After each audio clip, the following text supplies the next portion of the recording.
Hello dear students, I hope आप सब अपने पढ़ाई को अच्छी तरह से कर रहे होंगे और आने वाले एग्जाम का भी तैयारी बहुत अच्छे ढंग से कर रहे होंगे। और उसी तैयारी को और अच्छी तरह से करवाने के लिए हम लोगों ने लाया है आपके लिए खास एक क्रैश कोर्स। ठीक, तो उस क्रैश कोर्स में हम लोग आज देखने वाले चैप्टर 4 का शॉर्ट आंसर टाइप क्वेश्चन। ठीक, तो अब हम शुरू करने जा रहे हैं। इसमें जितने भी प्रश्न रहेंगे वो सभी शॉर्ट आंसर टाइप रहेंगे इसके वीडियो में। और ये जितने भी प्रश्न हैं यहाँ पर हर एक चैप्टर के वीडियो में वैसे ही प्रश्न को लाया जाता है जो प्रश्न बार बार एग्जाम में पूछे जाते हैं या उनके पूछने की संभावना अधिक होती है, ताकि आपका तैयारी कम समय में अच्छी तरह से हो सके। इसलिए तो देखिए यहाँ पर हम लोग शुरू करते हैं पहले प्रश्न से। हमारा पहला प्रश्न है what is rate of reaction, कि रेट ऑफ रिएक्शन क्या है। तो इसको जो रेट ऑफ रिएक्शन है बिल्कुल स्पीड की तरह जुड़ा हुआ है। जैसे हम लोग स्पीड निकालते हैं डिस्टेंस अपॉन टाइम से, ठीक उसी तरह। तो जैसे हम डिस्टेंस कुछ कवर करते हैं, तो यहाँ पर मान के चलते हैं कि मैंने 10 किलोमीटर डिस्टेंस कवर किया, मान के चलते हैं 2 आवर में, तो यहाँ पर मेरा स्पीड क्या हो जाएगा 5। ठीक, तो इसी तरह अगर डिस्टेंस बदल गया फिर टाइम भी बदल गया। इस तरह से मान के चलते हैं कि डिस्टेंस है 15 किलोमीटर और टाइम लगा है उसमें 3 आवर्स, तो ये कितना हो जाएगा 5। यहाँ पर भी यहाँ पर थोड़ा बदल देते हैं। यहाँ पर मान के चलते हैं कि यहाँ पर हमने दूरी तय किया है 18 मीटर। ठीक, 18 किलोमीटर कितने समय में, तो यहाँ पर 3 आवर्स में।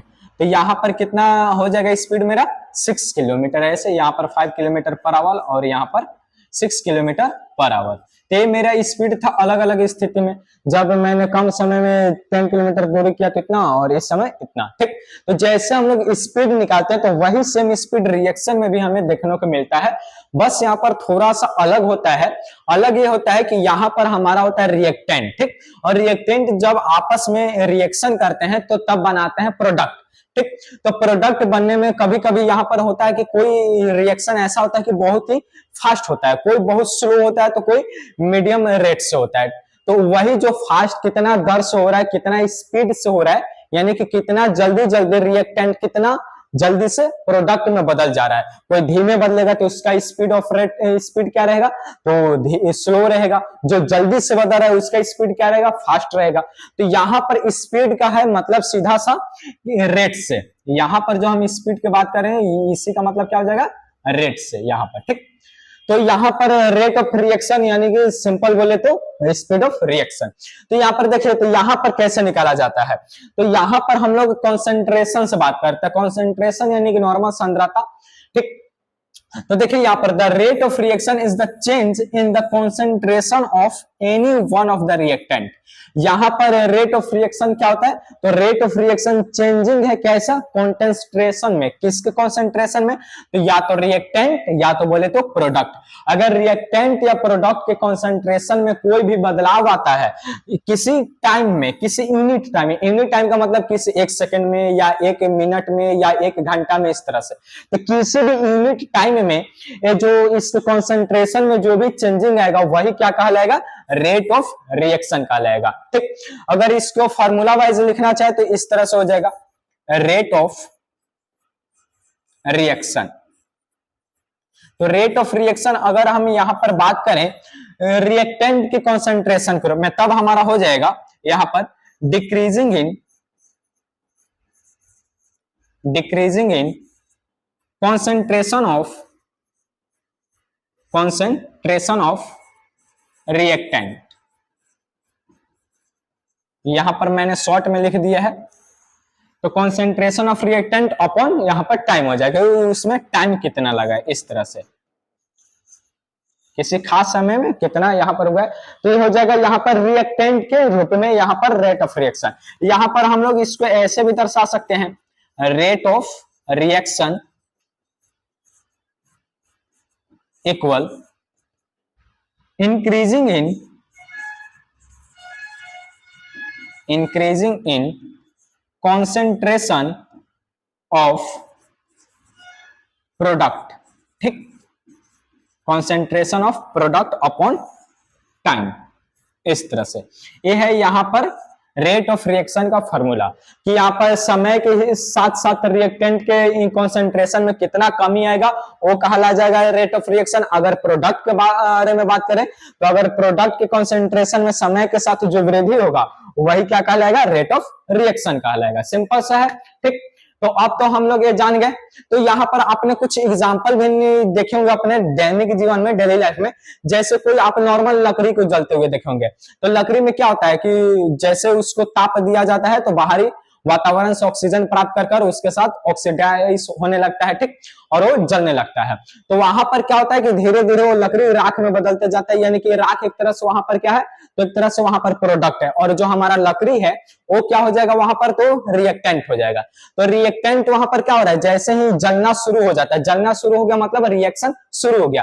तो रिएक्शन शुरू होने पर क्या होगा कि अब धीरे धीरे लकड़ी जलेगा और वो प्रोडक्ट में बदलेगा। तो लकड़ी क्या हो रहा है, लकड़ी धीरे धीरे घट रहा है उसका मात्रा, और वो राख में धीरे धीरे बदलता जा रहा है। तो जैसे रिएक्शन स्टार्ट होता है तो यहाँ पर रिएक्टेंट का कॉन्सेंट्रेशन क्या होगा, या उसका मात्रा क्या होगा, घटेगा, और प्रोडक्ट का मात्रा बढ़ेगा। तो इसलिए हमने रिएक्टेंट के कॉन्सेंट्रेशन के डिक्रीजिंग किया है और प्रोडक्ट के कॉन्सेंट्रेशन के लिए इंक्रीजिंग, ठीक, क्लियर है। तो बढ़ते हैं हम अपने नेक्स्ट क्वेश्चन की ओर। हमारा नेक्स्ट क्वेश्चन है what is average rate of reaction, ठीक।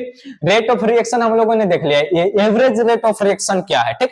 जैसे स्पीड क्या होता है, एवरेज स्पीड क्या होता है, उसी तरह से सेम है कि एवरेज रेट ऑफ रिएक्शन। तो देखिए यहाँ पर the rate of change in concentration of any one of the reactant और प्रोडक्ट, ठीक। रेट ऑफ चेंज सेम उसी तरह से रहेगा कि यहाँ पर क्या कॉन्सेंट्रेशन में बदलाव आएगा, किसके कॉन्सेंट्रेशन में, या तो रिएक्टेंट या तो प्रोडक्ट, लेकिन कैसे, ओवर द टाइम इंटरवल, यानी कि किसी खास समय अंतराल में, ठीक। जैसे में हम लोग एवरेज स्पीड कैसे निकालते हैं, मान के चलते हैं कि हमें t1 समय पे चलना शुरू करते हैं, ठीक।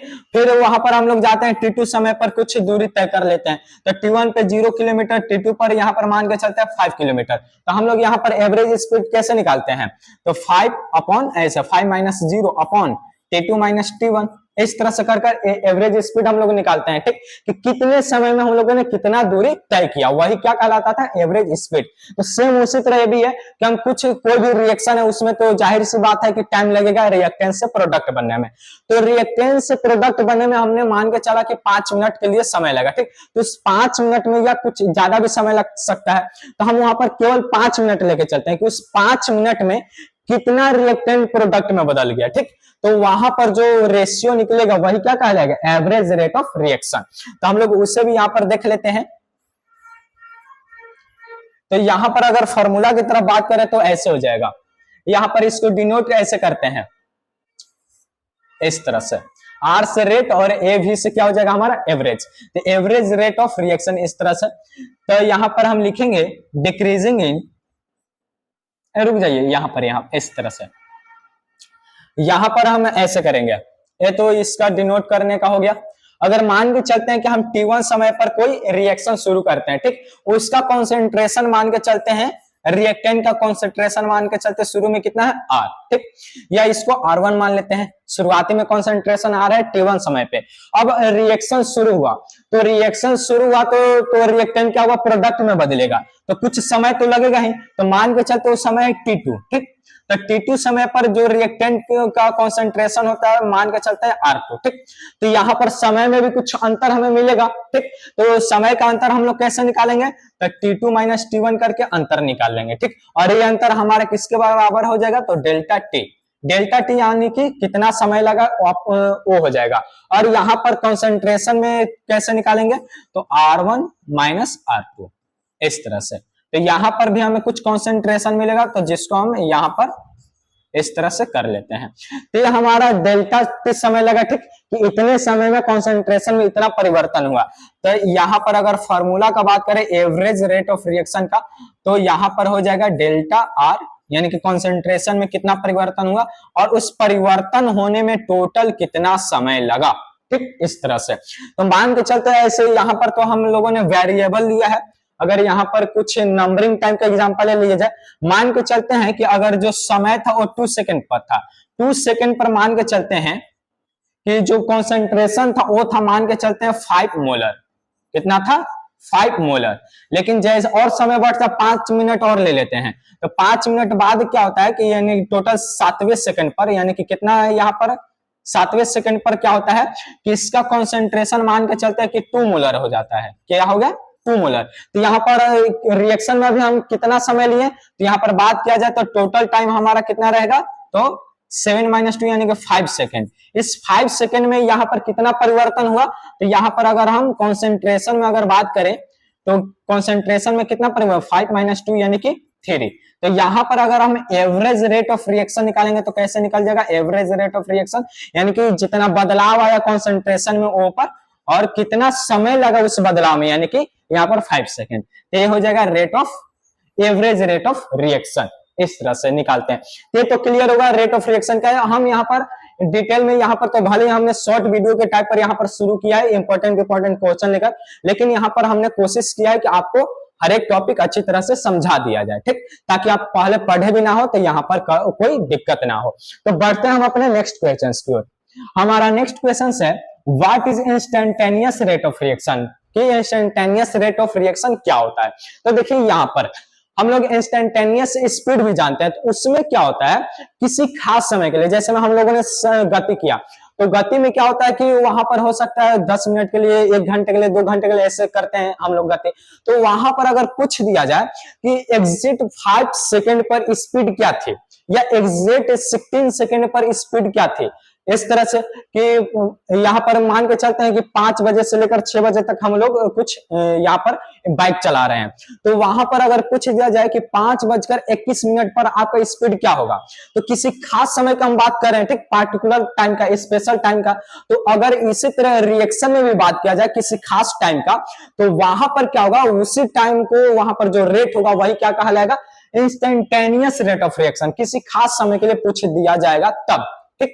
तो ये तो हम लोग जान गए, the rate of change of concentration of any one of the reactant और प्रोडक्ट, यानी कि रिएक्टेंट या प्रोडक्ट के कंसंट्रेशन में चेंज, रेट ऑफ चेंज क्या होता है, at a particular moment of time, यानी कि किसी खास समय पर। तो किसी खास समय पर जो भी परिवर्तन आएगा वही क्या कहलाएगा, इंस्टेंटेनियस रेट ऑफ रिएक्शन। और इसको ऐसे हम लोग दर्शाते हैं RINS, इंस, आर से रेट हो गया, इंस से इंस्टेंटेनियस, यानी कि इंस्टेंटेनियस रेट ऑफ रिएक्शन। अगर इसका फॉर्मूला का बात किया जाए तो हम लोग इसको डिफरेंशिएशन के रूप में दर्शाते हैं, क्योंकि समय के बहुत छोटे भाग के लिए, और डिफरेंशिएशन में हम क्या करते हैं, एक बड़े भाग को बहुत ही छोटे रूप में हम लोग दर्शाते हैं। तो यहाँ पर इसका क्या हो जाएगा, इस तरह से अगर यहाँ पर मान के चलते हैं उसका कॉन्सेंट्रेशन है रिएक्टेंट का R, तो यहाँ पर हो जाएगा dR/dt, इस तरह से। तो ये होता है, ये हो गया रिएक्टेंट के रूप में।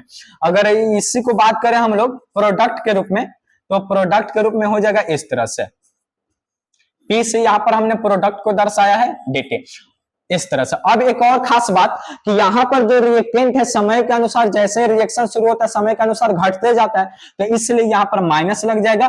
और जो यहाँ पर है प्रोडक्ट, जैसे रिएक्शन स्टार्ट होता है प्रोडक्ट की मात्रा बढ़ते जाती है, तो इसलिए प्लस में रहेगा। और बात रहे जो हमने बड़ी ब्रैकेट लगाया है यहाँ पर, तो इसका मतलब रहता है कि अगर हम यहाँ पर इस चैप्टर में कि अगर हम किसी के पहले इस तरह से ब्रैकेट लगाते हैं, तो इसका मतलब उसके हम कॉन्सेंट्रेशन के बारे में बात कर रहे हैं। क्लियर है? तो बढ़ते हैं हम लोग अपने नेक्स्ट क्वेश्चन की ओर।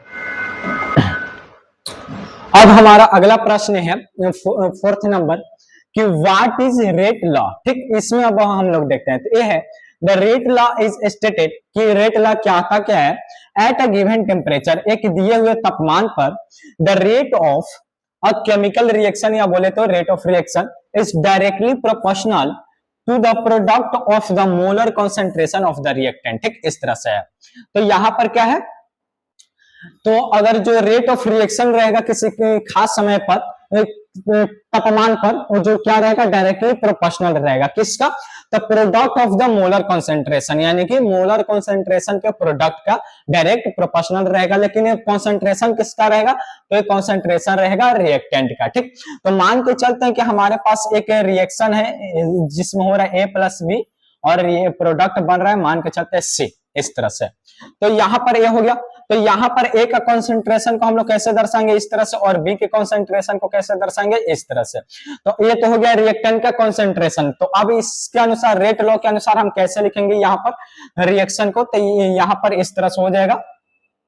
तो rate of reaction directly proportional to, तो यहाँ पर हो जाएगा रिएक्टेंट का कॉन्सेंट्रेशन का प्रोडक्ट। तो यहाँ पर ए और बी का क्या हो गया, रिएक्टेंट है दोनों, उसके कॉन्सेंट्रेशन का प्रोडक्ट हो गया और उसके डायरेक्ट प्रोपोर्शनल है रेट ऑफ रिएक्शन।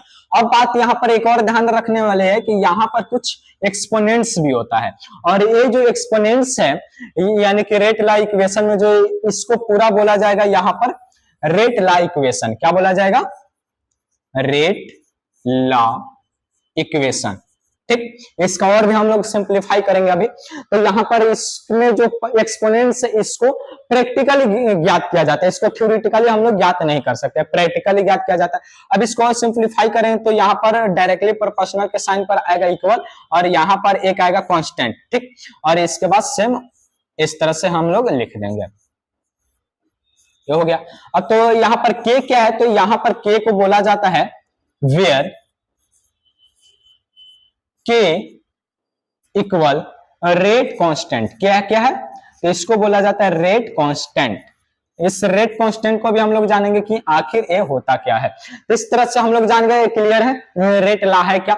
अब बढ़ते हैं, हाँ ये वाला आप लोग इस इक्वेशन को ध्यान में रखिएगा कि इसके जगह पे वाला हमारा ज्यादा इस्तेमाल होगा किस रूप में, रेट लॉ इक्वेशन के रूप में।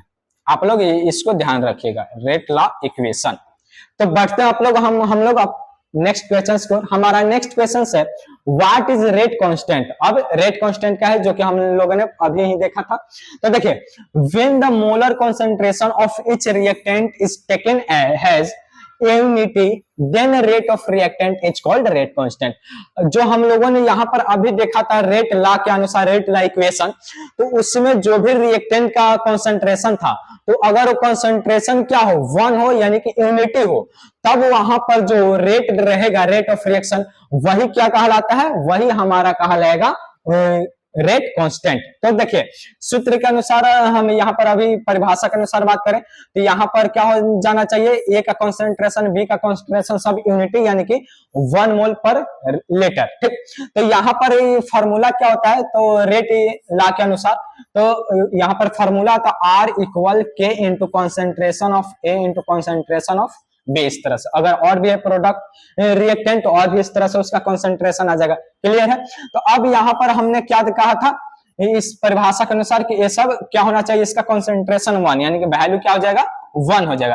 तब R किसके इक्वल हो जाएगा, के का, यानी कि जो रेट ऑफ रिएक्शन रहेगा वही क्या कहलाएगा, वही रेट कांस्टेंट कहलाएगा। लेकिन किस स्थिति में, जब रिएक्टेंट का कंसंट्रेशन क्या हो, यूनिटी हो यानी कि 1 मोल पर लीटर हो।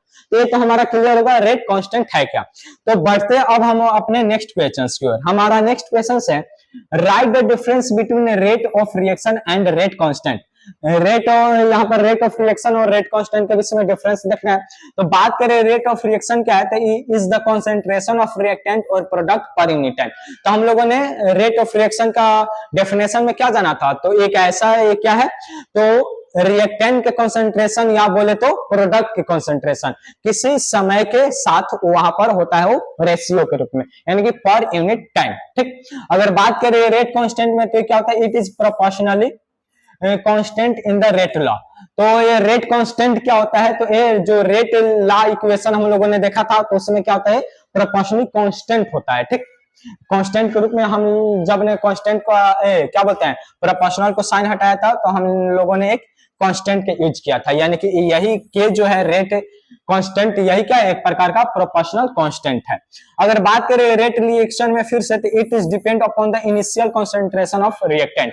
जो रेट ऑफ रिएक्शन है वो रिएक्टेंट के इनिशियल कंसंट्रेशन पर निर्भर करता है, यानी कि शुरुआत में जो उसका क्या बोलते हैं कंसंट्रेशन है। लेकिन यहाँ पर रेट कांस्टेंट देखे तो ये इंडिपेंडेंट होता है, वो उस पर निर्भर नहीं करेगा। अगर बात करें रेट ऑफ रिएक्शन में फिर से, तो इसका यूनिट होता है मोल पर लीटर पर टाइम। इस तरह से यानी कि इसको ऐसा भी लिख सकते हैं, mole litre inverse time inverse. इस तरह से ये होता है इसका यूनिट। लेकिन अगर बात करें इसका रेट कांस्टेंट का यूनिट, इसका रेट कांस्टेंट का यूनिट ऑर्डर ऑफ रिएक्शन पर निर्भर करता है। ऑर्डर ऑफ रिएक्शन क्या होता है अब हम लोग आगे जानेंगे। तो बढ़ते हैं अपने नेक्स्ट क्वेश्चन की ओर। हमारा नेक्स्ट क्वेश्चन है what is order of reaction. ठीक, तो यहाँ पर देखिए the sum of the powers to which the concentration terms are raised in rate law equation it's called order of reaction. हम लोगों ने उस समय देखा था कि रेट ऑफ रिएक्शन कुछ इस तरह से था, ठीक, रेट ऑफ रिएक्शन हमने लिखा था और हमने बताया था कि यहाँ पर जो कॉन्सेंट्रेशन है यहाँ पर कुछ ना कुछ एक्सपोनेंट्स होता है, या जिसको हम लोग जनरली पावर भी बोलते हैं। तो यहाँ पर क्या होता है, कुछ ना कुछ एक्सपोनेंट्स होता है। तो यहाँ पर रेट लॉ इक्वेशन में पूरा है, ठीक। तो इस रेट लॉ इक्वेशन में कॉन्सेंट्रेशन पर जो भी एक्सपोनेंट्स रहेगा उसको क्या करेंगे, ऐड कर देंगे। तो ऐड करने पर जो हमें वैल्यू मिलेगा वही उस रिएक्शन का क्या कहलाएगा, ऑर्डर कहलाएगा। क्लियर है? तो कोई भी रिएक्शन है उसका रेट लॉ लिखेंगे, रेट लॉ इक्वेशन, उसमें लिखने के बाद देखेंगे कि उस पर कितना ए एक्सपोनेंट्स आ रहा है उसके क्या बोलते हैं कॉन्सेंट्रेशन पर। तो जो भी एक्सपोनेंट्स आएगा उसको क्या करेंगे हम लोग, ऐड करेंगे। ऐड करने के बाद हमें पता चल जाएगा वो किस ऑर्डर का रिएक्शन है। तो यहाँ पर सिंपल क्या करेंगे, एम प्लस ए जोड़ देंगे तो क्या हो जाएगा, एम प्लस एन। अगर मान के चलते कुछ इस तरह से रहता कि यहाँ पर आता 3 और यहाँ पर आता मान के चलते बी और यहाँ पर 1, तो यहाँ पर क्या हो जाता है, इसको एक्सपोनेंट्स को जोड़ देना है तो 3 + 1 यानी कि 4, ये 4 ऑर्डर का हो जाता है। इस तरह से, तो इस तरह से हम ऑर्डर ऑफ रिएक्शन जानते हैं। तो अब बढ़ते हैं हम अपने नेक्स्ट क्वेश्चन की ओर। हमारा नेक्स्ट क्वेश्चन है what is molecularity of reaction. Reaction का मोलिकुलरिटी क्या होता है? तो देखिए यहाँ पर द नंबर ऑफ एटम्स या आयंस या molecules that collide with one another simultaneous in chemical reaction is called molecularity of reaction। तो यानी कि कोई भी हम लोग रिएक्शन लेते हैं, ठीक, तो उस रिएक्शन में होता क्या है कि जो भी रिएक्टेंट होते हैं उन या तो उनके रिएक्टेंट का जो यहाँ पर पार्टिकल्स होगा या तो एटम्स के रूप में होगा, या तो आयंस के रूप में होंगे, या तो मॉलिक्यूल्स के रूप में होंगे। तो जो भी रिएक्टेंट का प्रोडक्ट में कब बदलेगा, तो प्रोडक्ट में बदलने से पहले वो आपस में कोलाइड करते हैं, ठीक। तो कोलाइड करने पर जो कोलाइड सक्सेसफुल हो जाता है वही प्रोडक्ट में बदल जाता है। तो यहाँ पर जितने भी नंबर ऑफ एटम्स या मॉलिक्यूल्स या आयंस आपस में कोलाइड करेंगे और रिएक्शन में बदल जाएंगे, यानी कि रिएक्शन में भाग लेते हैं जितने भी नंबर ऑफ एटम या number of collide number of ions और नंबर ऑफ मॉलिक्यूल्स, वही सब नंबर क्या कहलाएगा, वही नंबर कहलाएगा मोलिकुलरिटी ऑफ रिएक्शन, ठीक। इस तरह से तो यहाँ पर देखिए, यहाँ पर मान के चलते कि एक एक्स रिएक्टेंट है और एक वाई रिएक्टेंट है। तो यहाँ पर हमने देखा कि एक्स का कितने यहाँ पर मॉलिक्यूल्स है 2 और वाई का कितने मॉलिक्यूल्स है 1। तो हम सिंपल इन दोनों को ऐड कर देंगे तो हमें यहाँ पर क्या मिला 3। तो यहाँ पर यानी कि इस रिएक्शन का मोलिकुलरिटी कितना हो जाएगा, तो 3 हो जाएगा। सिंपल है, ठीक। तो ये हमें सिंपल यहाँ पर मोलिकुलरिटी निकालने का सिंपल सा तरीका है कि उस रिएक्शन का हम लोग सिंपल लिखेंगे इक्वेशन, केमिकल इक्वेशन, और केमिकल इक्वेशन लिखने के बाद या रिएक्शन इक्वेशन लिखेंगे और उसको हम लोग करेंगे संतुलित, ठीक। और संतुलित करने के बाद जो भी कोएफिशिएंट रहेगा उसको हम उसी के जो कोएफिशिएंट रहेगा वही क्या बताएगा, उस रिएक्टेंट का नंबर ऑफ मॉलिक्यूल्स या नंबर ऑफ एटम्स बताएगा। बस उसको हमें ऐड कर देना है। ऐड करेंगे तो हमें क्या मिल जाएगा, हमें मिल जाएगा मोलिकुलरिटी ऑफ रिएक्शन, ठीक। जैसे में अगर बात करें यहाँ पर H2 + O2, तो यहाँ पर क्या बनेगा, इस तरह से यहाँ पर बनेगा H2। अगर इसको हम लोग यहाँ पर करते हैं संतुलित तो यहाँ पर क्या होगा, तो यहाँ पर कुछ इस तरह से हमारा हो जाएगा, ठीक। तो यहाँ पर हमें रिएक्टेंट में देखना है। तो रिएक्टेंट में देखना है जो H2 मॉलिक्यूल इसके कितने मॉलिक्यूल्स भाग ले रहे हैं, 2, और यहाँ पर O2 के कितने मॉलिक्यूल्स भाग ले रहे हैं, तो यहाँ पर कुछ नहीं तो 1 यानी कि 2 + 1 यानी कि 3। तो इसका भी मोलिकुलरिटी कितना हो जाएगा, तो इसका भी मोलिकुलरिटी 3 हो जाएगा। सिंपल है, इस तरह से हम लोग निकाल लेंगे और परिभाषा भी जान गए हम लोग। तो बढ़ते हैं अब हम अपने नेक्स्ट क्वेश्चन की और हमारा नेक्स्ट क्वेश्चन है, तो यहाँ पर डिफरेंस हमें देखना है। यहाँ पर प्रश्न थोड़ा गड़बड़ हो गया है, हमें यहाँ पर देख लीजिए ऑर्डर ऑफ रिएक्शन में और मोलिकुलरिटी ऑफ रिएक्शन में क्या देखना है, डिफरेंस देखना है। तो देखिए it is the sum of exponents of the atoms, ions और molecules in the rate law equation. जो ऑर्डर ऑफ रिएक्शन होता है यहाँ पर क्या होता है, तो यहाँ पर ऑर्डर ऑफ रिएक्शन में हम जो रेट लॉ लिखते हैं, तो रेट लॉ लिखते हैं तो उसमें रिएक्टेंट का क्या लिखते हैं, कॉन्सेंट्रेशन, और उस कॉन्सेंट्रेशन पर कुछ एक्सपोनेंट्स होता है, तो उस एक्सपोनेंट्स को ऐड कर देंगे तो हमें क्या मिलता है, ऑर्डर ऑफ रिएक्शन, जो कि इसका परिभाषा में हम लोगों ने देखा था। अब बात करें मोलिकुलरिटी का, तो मोलिकुलरिटी में हमने क्या देखा है, उस रिएक्शन में जितने भी नंबर ऑफ मोल्स या आयंस या क्या बोलते हैं मॉलिक्यूल्स ये सब भाग लेंगे वही सब क्या कहलाएगा, वही कहलाएगा मोलिकुलरिटी ऑफ रिएक्शन। अगर बात करें फिर से यहाँ पर, तो it need not to be a whole number, it can be fraction as well as zero. तो यहाँ पर देखिए जो रेट ऑर्डर ऑफ रिएक्शन है, तो ये ऐसा नहीं है कि हमेशा होल नंबर ही रहेगा, ये या तो फ्रैक्शन में भी हो सकता है या तो जीरो भी हो सकता है, ठीक। यानी कि होल नंबर का मतलब क्या है, इस तरह से रहेगा, -5, 1, 2, ये सब किस में चला जाता है, होल नंबर में, ठीक। और तो ऐसा नहीं केवल और केवल होल नंबर रहेगा, होल नंबर में जीरो भी आ जाता है, और एक किस में चला जाएगा, तो फ्रैक्शन में भी चला जाएगा। तो फ्रैक्शन में क्या होता है कि ऐसे 3/7, 5/9 इस तरह से, तो फ्रैक्शन में भी हो सकता है या ऐसे होल नंबर में भी हो सकता है, कौन, ऑर्डर ऑफ रिएक्शन। लेकिन बात करें मोलेकुलरिटी में, तो इसमें ऐसा नहीं है, ये हमेशा हमेशा होल नंबर होता है, ये कभी भी जीरो या फ्रैक्शन में नहीं हो सकता है। यानी कि जीरो यहाँ पर अगर मान के चलते हैं कि यहाँ पर क्या है, जीरो, तो जीरो क्या बताता है कि कोई भी यहाँ पर रिएक्टेंट भाग नहीं ले रहा है, तभी तो जीरो आएगा। लेकिन यहाँ पर क्या बताता है कि रिएक्टेंट में कोई ना कोई एटम रहेगा और उसी का नंबर क्या होता है, मोलेकुलरिटी। तो यहाँ पर जीरो कहने का मतलब क्या हो जाएगा कि कोई भी रिएक्शन में कोई भी रिएक्टेंट है ही नहीं, ठीक।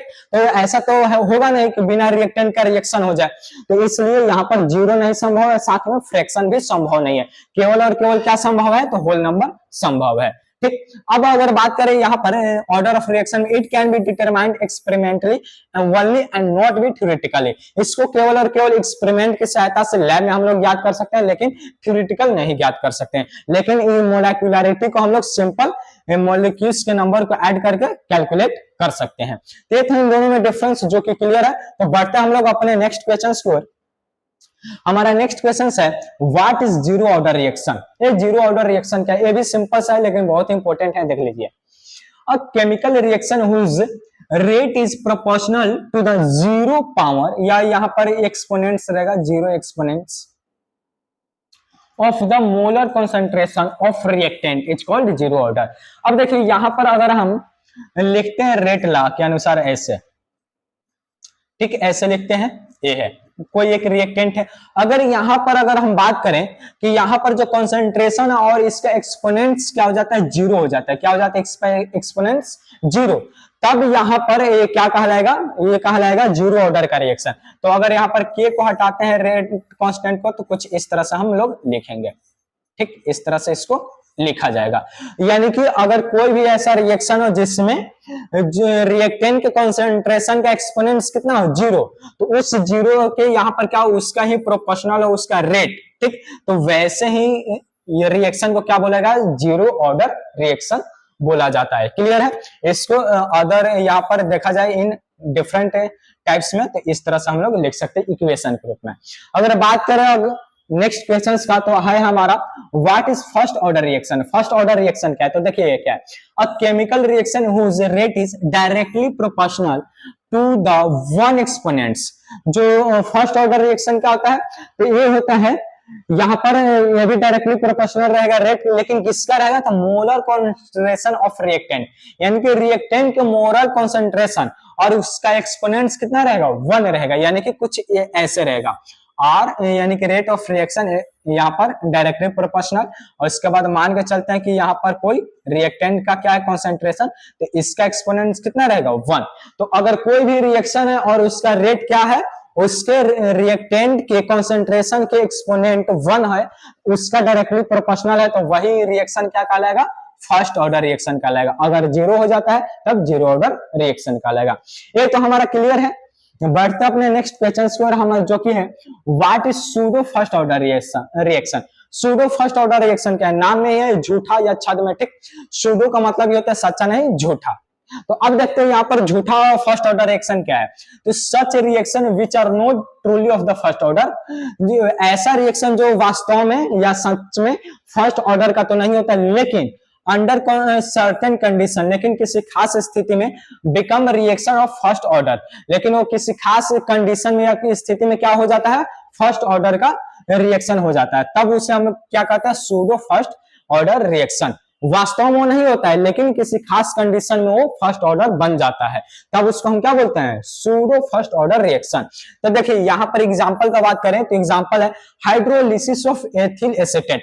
अगर एथिल एसीटेट का रिएक्शन करवाया जाए और जल के साथ यानी कि हाइड्रोलिसिस करवाया जाए तो उस समय हमें देखिए क्या देखने को मिलता है, ये जल के साथ करेगा तो ये हमारा बनेगा, ठीक।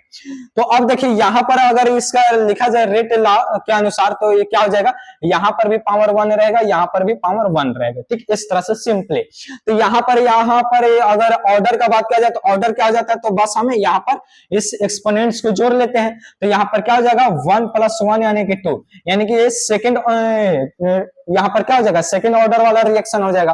लेकिन रियल में क्या होता है कि यहाँ पर पावर 1 होता है और यहाँ पर पावर 0 होता है, तो क्या होगा 1 + 0 यानी कि 1। तो असल में है क्या, ये असल में फर्स्ट ऑर्डर रिएक्शन वाला, ठीक। लेकिन ये सच में नहीं है, किसी खास कंडीशन में हो गया है, लेकिन नॉर्मली क्या लग रहा है, ये सेकंड ऑर्डर वाला है, लेकिन किसी खास कंडीशन में आकर क्या बन गया है, तो फर्स्ट ऑर्डर का। तो ऐसे ही रिएक्शन को क्या बोला जाता है, सूडो फर्स्ट रिएक्शन। तो बढ़ते हम अपने नेक्स्ट क्वेश्चन की ओर। हमारा नेक्स्ट क्वेश्चन है व्हाट इज एक्टिवेशन एनर्जी। देखिए ये भी छोटा सा टॉपिक है लेकिन इंपॉर्टेंट है और खासकर इसमें थोड़ा सा कंफ्यूजन भी हो जाता है, तो इसको हम लोग आज क्लियर करते हैं। देखिए the minimum energy required by the reactant to undergo chemical reaction, ठीक।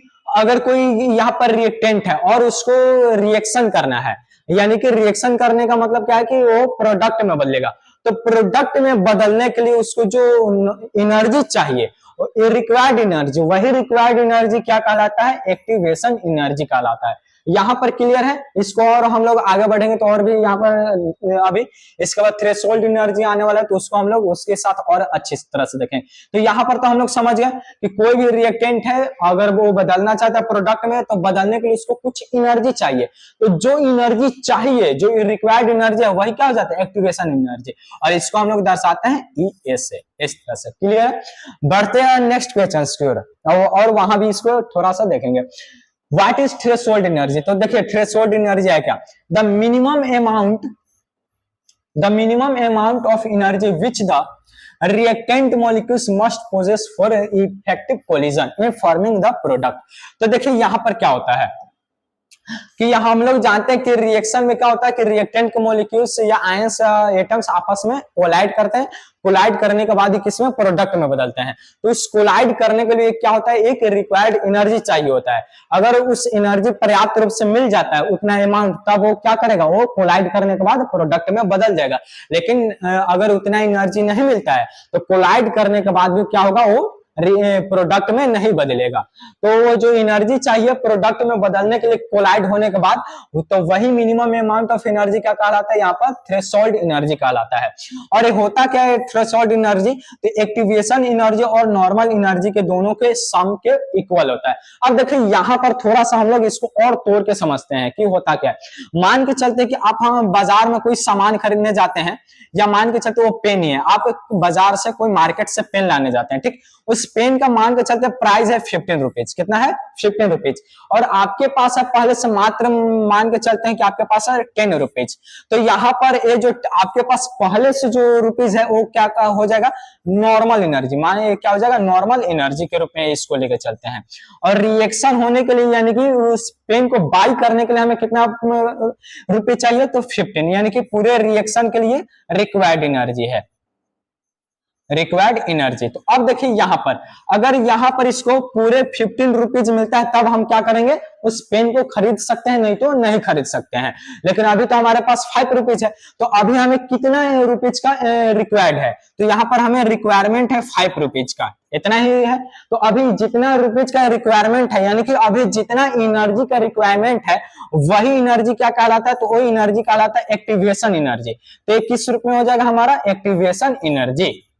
और एक्टिवेशन एनर्जी को मिला देंगे तो हमें जो रिक्वायर्ड एनर्जी चाहिए वो हमें मिल जाएगा, और यही जो रिक्वायर्ड एनर्जी है यही क्या कहलाता है, यही कहलाता है थ्रेशोल्ड एनर्जी, ठीक। इस तरह से यानी कि अब तो यहाँ पर एक हम पेन के प्राइस को लेकर देखें, यहाँ पर रिएक्शन के लिए बात कर लेते हैं कि यहाँ पर मान के चलते कोई रिएक्टेंट है, उसके पास कुछ एनर्जी है, तो मान के चलते उसके पास एनर्जी है 10, यहाँ पर 10 कैलोरी, यहाँ पर मान के चलते कितना एनर्जी है 10 कैलोरी, ठीक। लेकिन रिएक्शन होने के लिए टोटल एनर्जी कितना चाहिए 15 कैलोरी। कितना कैलोरी चाहिए 15 कैलोरी। तो रिएक्शन इतना एनर्जी मिलेगा तभी रिएक्शन होकर वो प्रोडक्ट में बदलेगा, यानी कि परफेक्ट कोलाइड होगा। तो कितने एनर्जी पर हो रहा है 15 कैलोरी पे, तो 15 कैलोरी यहाँ पर क्या कहा जाएगा थ्रेशोल्ड एनर्जी, यानी कि टोटल अमाउंट ऑफ एनर्जी कितना चाहिए, टोटल अमाउंट ऑफ एनर्जी, जिसके कारण रिएक्शन पूरी तरह से हो जाए सक्सेसफुल। तो वही एनर्जी कहलाता है थ्रेशोल्ड एनर्जी, ठीक। जिसके बाद तुरंत इतना एनर्जी मिलेगा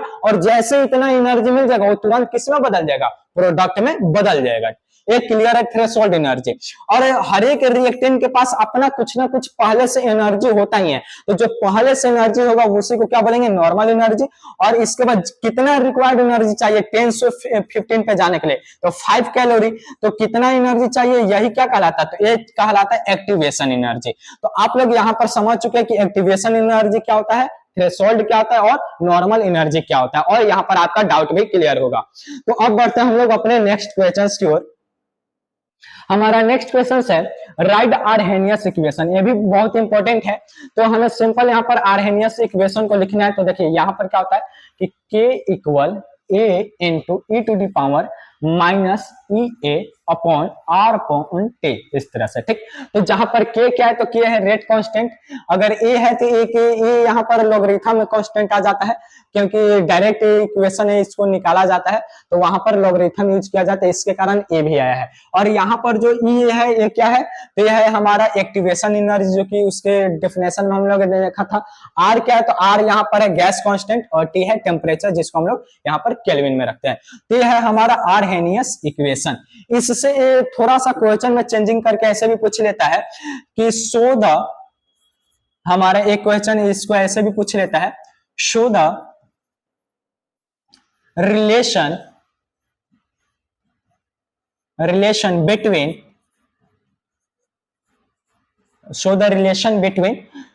rate constant and activation energy, इस तरह से। तो इस तरह से भी पूछा जा सकता है हमारा प्रश्न। तो यहाँ पर सेम क्वेश्चन यही रहेगा, क्योंकि आर्हेनियस इक्वेशन के द्वारा ही हम यहाँ पर बता सकते हैं कि रेट कांस्टेंट और एक्टिवेशन एनर्जी में क्या यहाँ पर रिलेशन है उनके बीच। तो इसके द्वारा सेम इस क्वेश्चन का भी आंसर यही हो जाएगा, या आर्हेनियस इक्वेशन में पूछे तो यही हो जाएगा। तो ये था हमारे इस चैप्टर का लास्ट क्वेश्चन, ठीक। तो हम लोगों ने इस चैप्टर के सभी short answer types important question देख लिया है। अब हम लोग मिलेंगे नेक्स्ट वीडियो में, जो हमारा रहेगा लॉन्ग आंसर टाइप इसी पर, ठीक। तो तब तक के लिए आप अपना तैयारी करते रहिए, और जो भी डाउट हो हमारे साथ शेयर करते रहिए, हम जरूर से जरूर आपके डाउट को क्लियर करेंगे। तब तक के लिए जय हिंद जय भारत।